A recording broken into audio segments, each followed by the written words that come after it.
Smart at Work vous est présenté en partenariat avec Manutan.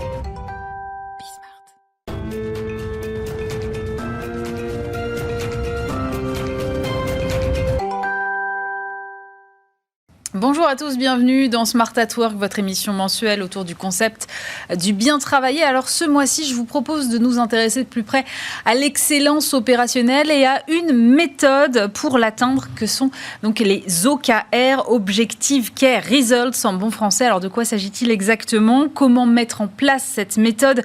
Comment bien définir ces objectifs ? Et in fine, qu'est-ce que ça apporte concrètement à l'entreprise et aux équipes ? On en parle avec mes invités.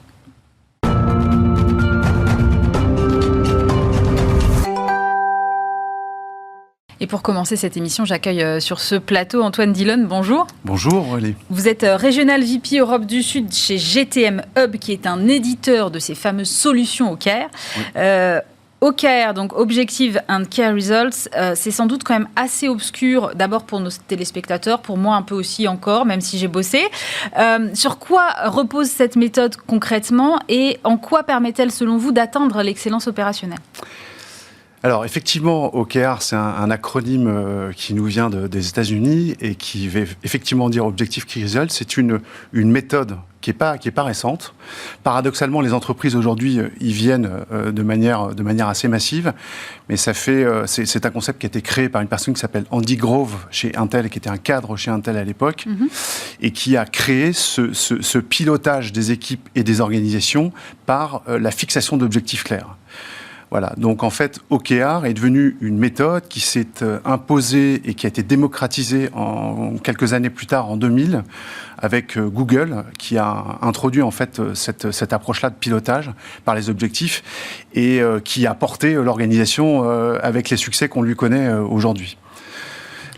Donc, ce qu'on peut dire, c'est que, pour le dire autrement, finalement, OKR, c'est un peu le chaînon manquant entre une vision high-level d'une stratégie d'entreprise et cette déclinaison opérationnelle auprès des équipes. Comment, moi, en tant que collaborateur dans une équipe X ou Y, je peux m'approprier et je peux être certain que ce que je fais est aligné, il y a une notion d'alignement très forte, aligné avec les objectifs stratégiques de l'entreprise. Donc on cherche en permanence, si vous voulez, à connecter les équipes et les collaborateurs à la vision, à l'étoile du Nord qui est fixée par le top management. Voilà. Et ça passe par des objectifs intermédiaires ? Alors effectivement, le principe, il est très simple à comprendre. L'acronyme, on se fixe des objectifs qui ont pour vocation de porter une ambition, d'être ambitieux, donc pas quantitatif, plutôt qualitatif, et les key results qui sont des points de passage qui vont permettre de mesurer l'accomplissement de l'objectif. Donc, pour le dire de manière pour vulgariser, on pourrait dire que l'objectif, c'est la direction. Et les key results, ce sont les points de passage. C'est un peu le Waze, si vous voulez, des organisations. Voilà. Est-ce que, selon vous, cette méthode aide les entreprises à combler un peu ce fossé entre la stratégie et l'exécution ? Alors, complètement. D'ailleurs, si on fait un constat très simple, pour les gens qui ont travaillé dans des organisations, quelle que soit la taille d'ailleurs, mais plus particulièrement pour les grandes organisations, vous avez des plans stratégiques qui sont définis à 3, 4, 5 ans, qui sont souvent communiqués dans des séminaires ou par des supports, par des réunions diverses et variées. Et puis après, derrière, il ne se passe plus rien. Donc, en fait, OKR permet, si vous voulez, avec des rituels et un operating rhythm, comme on dit en anglais, en permanence, très régulièrement, de s'assurer que les équipes sont en ligne avec les objectifs de l'organisation par l'accomplissement de leurs propres objectifs. Donc on donne, si vous voulez, cette possibilité à n'importe qui dans une organisation, certains limitent au chef d'équipe, d'autres descendent au niveau des collaborateurs, de définir eux-mêmes leurs propres objectifs.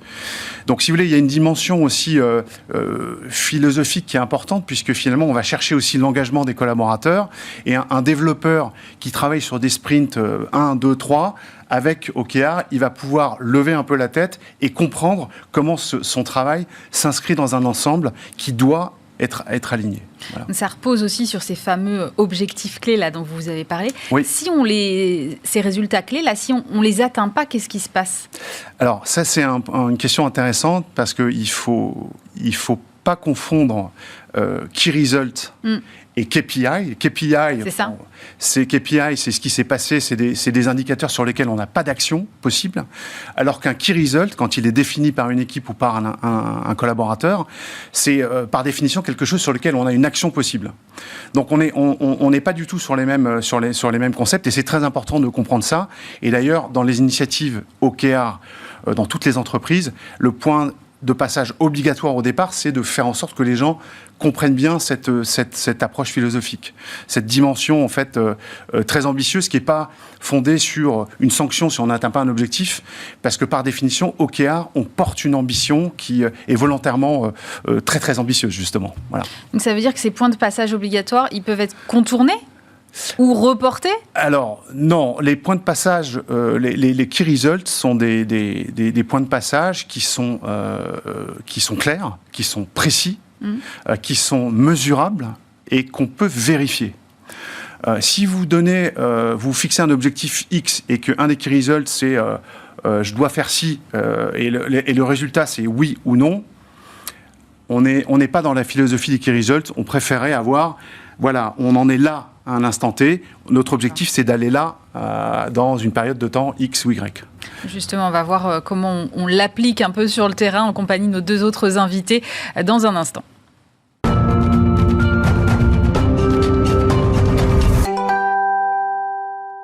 On poursuit cette émission toujours en compagnie d'Antoine Dillon, Regional VP Europe du Sud de GTM Hub. À ses côtés, Thibaut Péan, bonjour. Bonjour.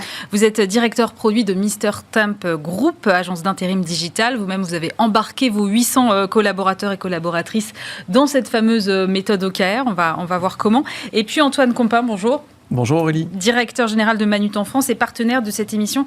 Antoine, j'ai commencé par parler d'excellence opérationnelle. Comment vous voyez-vous cette excellence opérationnelle chez Manutan et comment vous faites le lien avec cette fameuse méthode OKR ? Alors, chez Manutan, nous sommes un distributeur de matériel aux entreprises, aux collectivités et aux artisans. L'excellence opérationnelle qui va être un dispositif systématique pour maximiser une performance.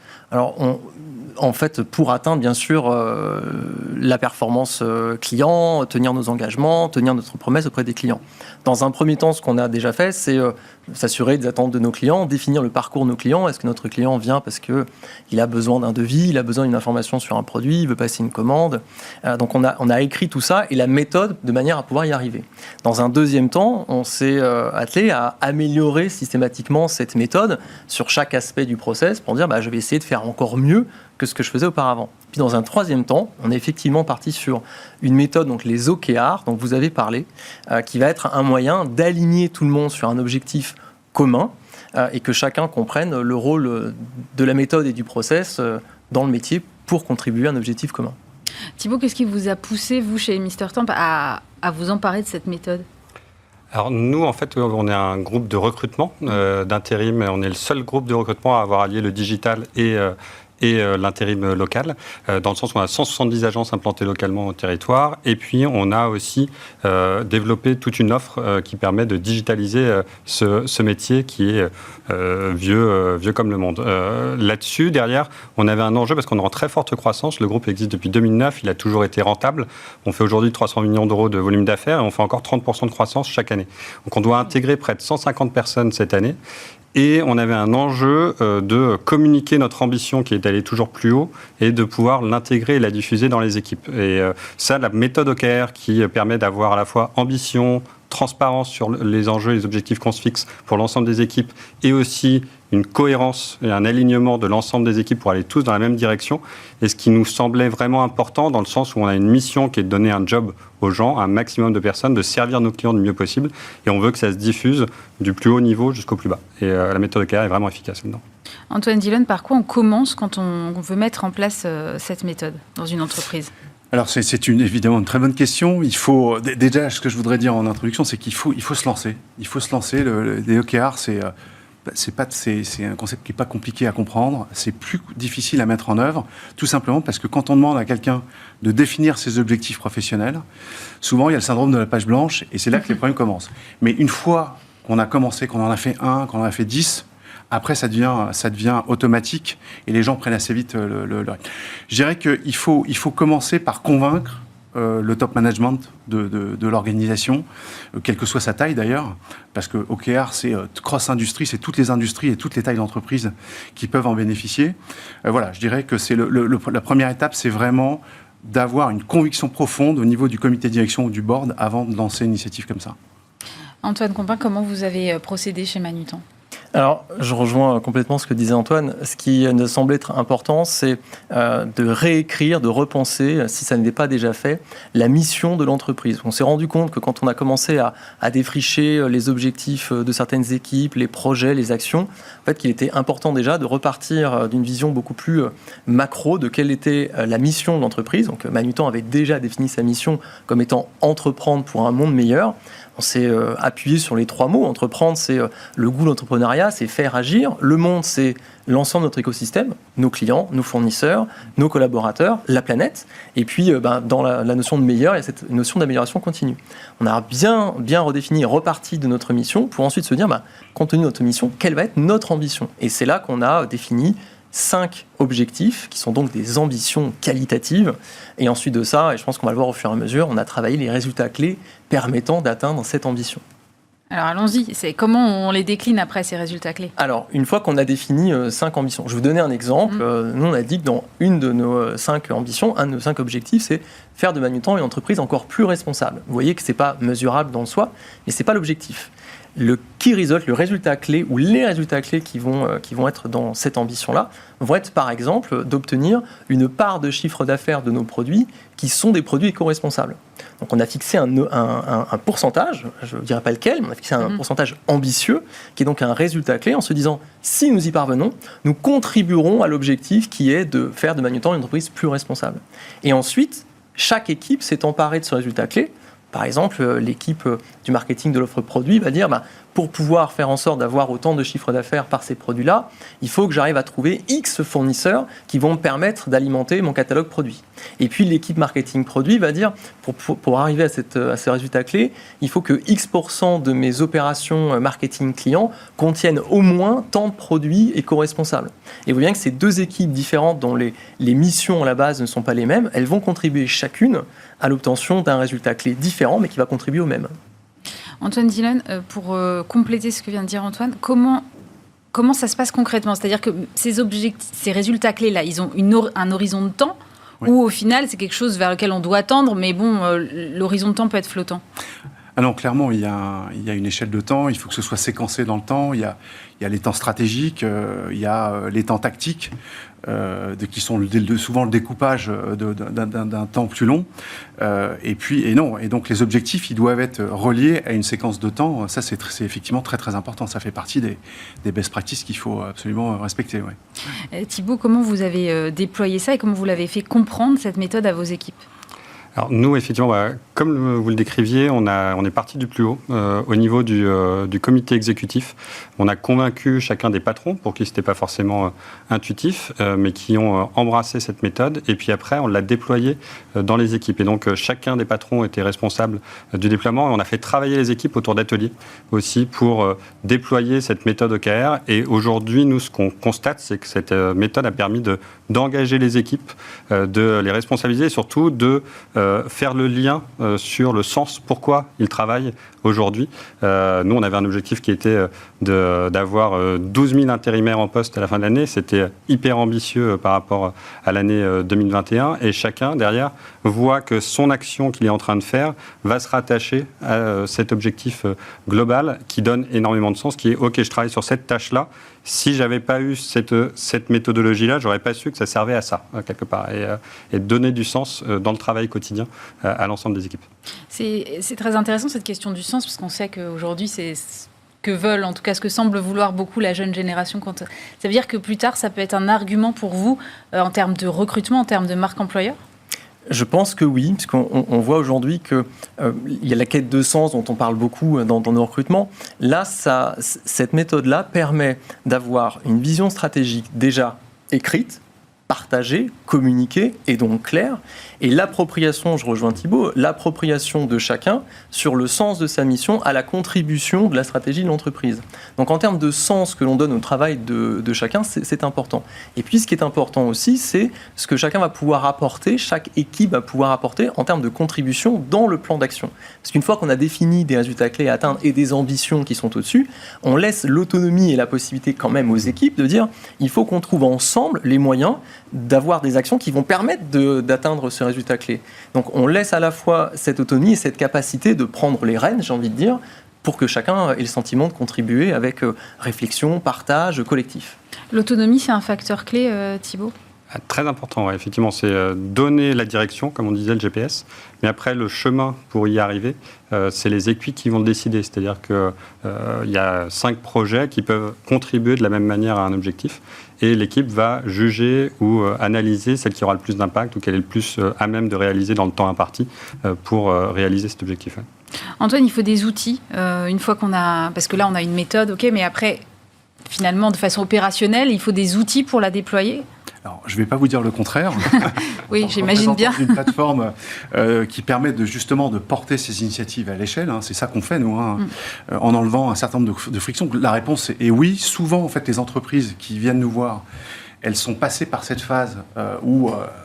au-delà d'un certain nombre de personnes impliquées dans l'initiative, ça devient compliqué en fait de suivre la progression parce que objectif pour objectif c'est pas intéressant. Ce qui est intéressant c'est de suivre la progression et de mesurer et de mener des actions correctrices quand ça va pas, quand la progression est trop lente.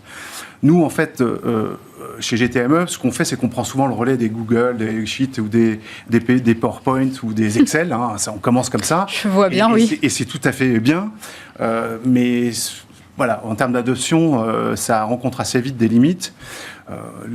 On parlait tout à l'heure de l'engagement des collaborateurs.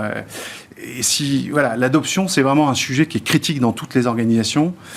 Et donc, si on arrive à enlever cette friction de mise à jour par les collaborateurs et que tout ça c'est fait automatiquement, ça c'est le premier point. La première friction importante, c'est que le système va mettre à jour automatiquement les objectifs, la progression des objectifs. Et puis le deuxième élément important, c'est qu'avec une plateforme qui est taillée pour ça, vous pouvez visualiser les alignements. Dans Google, dans un Excel, on ne peut pas visualiser les alignements et les interdépendances. On ne peut pas voir qu'une équipe, pour pouvoir atteindre son objectif, elle est dépendante d'une autre équipe qui a une mission qui vient en amont. Voilà. Mais c'est adaptable à tous les métiers ou pas ? Je vous le dis, oui, à tous les métiers. Alors, ce qui est intéressant dans le fait d'avoir Thibaut avec nous aujourd'hui, c'est que souvent, dans les sociétés qui ont une orientation technologique assez forte, ces besoins d'alignement, de focus, ils sont émis par les Chief Product Officers, parce que voilà, il y a des équipes de développement qui ne travaillent pas au même rythme et qui pourtant ont les mêmes objectifs. Ça peut être de délivrer un nouvel espace client, par exemple, et qui se partagent même parfois des ressources sans savoir. Donc, il y a cette notion d'alignement qui est très importante dans ces équipes-là. Voilà, les projets souvent viennent de là. Et puis après, je vous dis, c'est dans le reste de l'industrie, c'est des impulsions qui viennent de la direction générale souvent. Antoine, vous avez dû former vos équipes à cette méthode ? Ou finalement les outils se suffisent à eux-mêmes ? Non, une formation est nécessaire. Il y a un esprit au travers des OKR. Chacun va devoir s'emparer de la méthode déjà parce qu'on a des termes comme objectif, résultats clés, plan d'action et toutes les définitions avaient besoin d'être assez alignées déjà pour qu'on parle le même langage. Ensuite, on va avoir des objectifs et des résultats clés à différents niveaux de l'entreprise. Ce qui était important d'expliquer à tout le monde, c'est que la mission qui est celle de l'équipe dans laquelle je suis n'est pas uniquement la mienne, mais je vais devoir potentiellement m'appuyer. Je pense que dans toutes les organisations, on est tous interdépendants.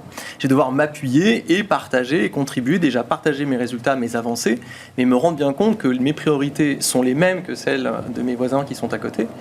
Et ça, c'est quelque chose qui était assez nouveau parce qu'on avait tendance parfois à travailler avec beaucoup de priorités différentes en se disant « ça n'est pas ma priorité, je l'écarte, moi je suis concentré ici ». En fait, à partir du moment où on a tous la contribution vers le même objectif, les priorités découlent toutes seules. Ça nécessite néanmoins une formation, un accompagnement. On est à la saison 2 chez Manutan, donc ça fait un peu plus de 2 ans maintenant qu'on a mis en place cette méthodologie-là. On apprend tous les jours et on améliore tous les jours la façon dont on définit et nos résultats clés et la mesure. Ce qui est important ici, c'est la mesure. Ça veut dire que, quelque part, ça instaure quand même une culture du résultat, Thibaut ? Oui, parce qu'effectivement, il y a cette transparence où toutes les équipes voient où en sont les autres équipes par rapport à l'objectif qu'on s'est fixé.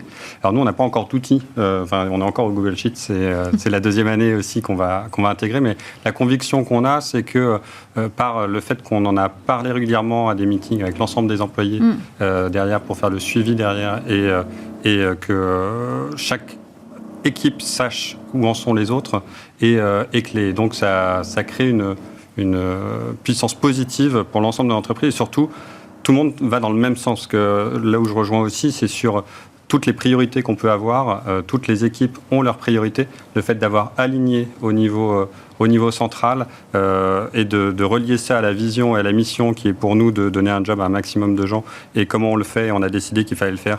Enfin, que cette priorité-là était plus importante que telle autre. Est clé. Parce que derrière, tout le monde a un fil rouge qui nous permet d'être performant et d'avoir cette croissance permanente. Antoine, je vais me faire un peu l'avocat du diable, mais est-ce que ça ne met pas trop de pression sur les équipes ? Parce que moi, je me mets à la place d'une équipe A de chez Thibaut, par exemple, qui voit que l'équipe B est vraiment en avance et que moi, par contre, je suis un peu en retard. Je me dis, oh là là là là, je ne vais jamais tenir mes fameux résultats clés, je ne vais pas y arriver et ça me paralyse. Alors, paralysé, peut-être que le mot est un peu fort, mais oui, il y a forcément, à un moment donné, ça c'est ce qu'on appelle effectivement le change, c'est la deuxième brique, convaincre la direction générale qu'il faut aller vers ce type de framework, comme on dit en anglais, c'est une première chose. Ensuite, accompagner, faire du change, c'est-à-dire expliquer exactement ça aux gens, dire que c'est pas un outil qui sert à sanctionner les gens, c'est juste un cadre pour gérer les opérations. Voilà, vous savez, la nature humaine, et je vais répondre à la question, mais la nature humaine, un des bénéfices, c'est le focus. On a parlé d'alignement beaucoup, on a parlé de transparence, tout le monde voit les objectifs de tout le monde. Un autre objectif important, bénéfice important, c'est le focus, le fait justement de contrer un peu la nature humaine qui veut que les gens, ils ont souvent tendance à partir sur des sujets qui les intéressent peut-être un peu plus d'un point de vue personnel, mais qui ne servent pas la mission. Donc quand on explique bien tout ça, et encore une fois, je reviens sur le côté... je dirais, comment on va atteindre la Lune, en fait. Je caricature un peu, mais il y a un peu de ça dans l'histoire. Et qu'on n'est pas sur un système qui est là pour sanctionner les gens. D'ailleurs, on a tendance à dire dans l'univers des OKR qu'un objectif qui est atteint à 60 ou 70%, c'est un très bon résultat. Parce que justement, on sait que dedans, l'objectif, il est porteur d'ambition. Donc c'est là où je reviens sur le sujet de tout à l'heure, des KPI qui mesurent de manière très millimétrée des choses. On n'est pas dans cette logique-là. Quand on explique bien ça aux collaborateurs, normalement, ça passe bien. C'est un vrai point important. Enfin, je rebondis parce que effectivement, c'est contre-intuitif de se dire mais l'objectif, on ne veut pas l'atteindre à 100%. Mais si on l'atteint à 100%, c'est-à-dire qu'on n'a pas été assez ambitieux, en fait. Et ça libère aussi les équipes de dire OK, ce qu'on a décidé, c'est...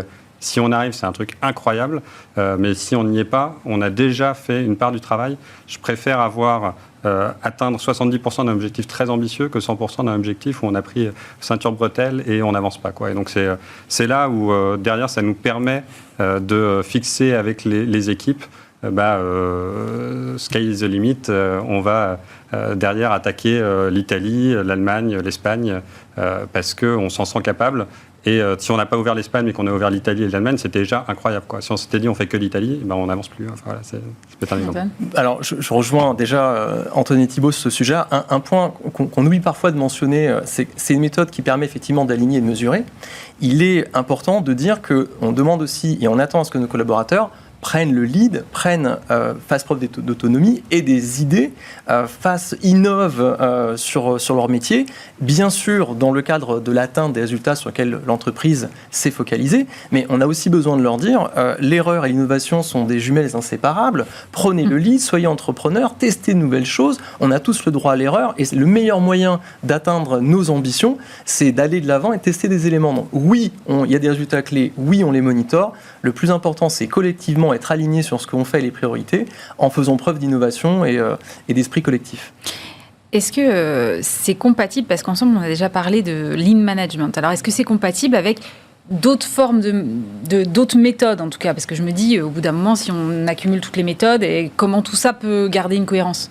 Alors les OKR vont permettre d'avoir une méthode qui pilote l'adéquation entre la stratégie et les actions qui sont entreprises. Il n'en demeure pas moins qu'il peut y avoir dans l'entreprise d'autres méthodes qui continuent d'exister. On a des process métiers qui sont là. On a d'ailleurs, pourquoi pas, un pilotage de la performance plutôt financière qui peut être, pourquoi pas, même vu à part, en dehors des ambitions. C'est possible aussi. Donc, on conserve évidemment des méthodes et des process. Ce qui est important, on avait touché un petit peu le sujet tout à l'heure, c'est de dire qu'on a plein de projets, plein de priorités, et cette méthode-là permet au moins de dire il y a une seule méthode qui va, à des moments différents de l'année d'ailleurs, parce qu'on peut les modifier dans l'année, on peut les faire évoluer, fixer les objectifs, les actions, les résultats clés qu'on attend. Le reste, ça viendra par la suite, ça n'est potentiellement pas une priorité. Donc c'est une méthode qui fixe aussi les priorités, c'est important. J'ai le sentiment, en vous écoutant parler, que finalement, oui, il y a beaucoup d'autonomie, mais que c'est vraiment très au service du collectif, Thibaut.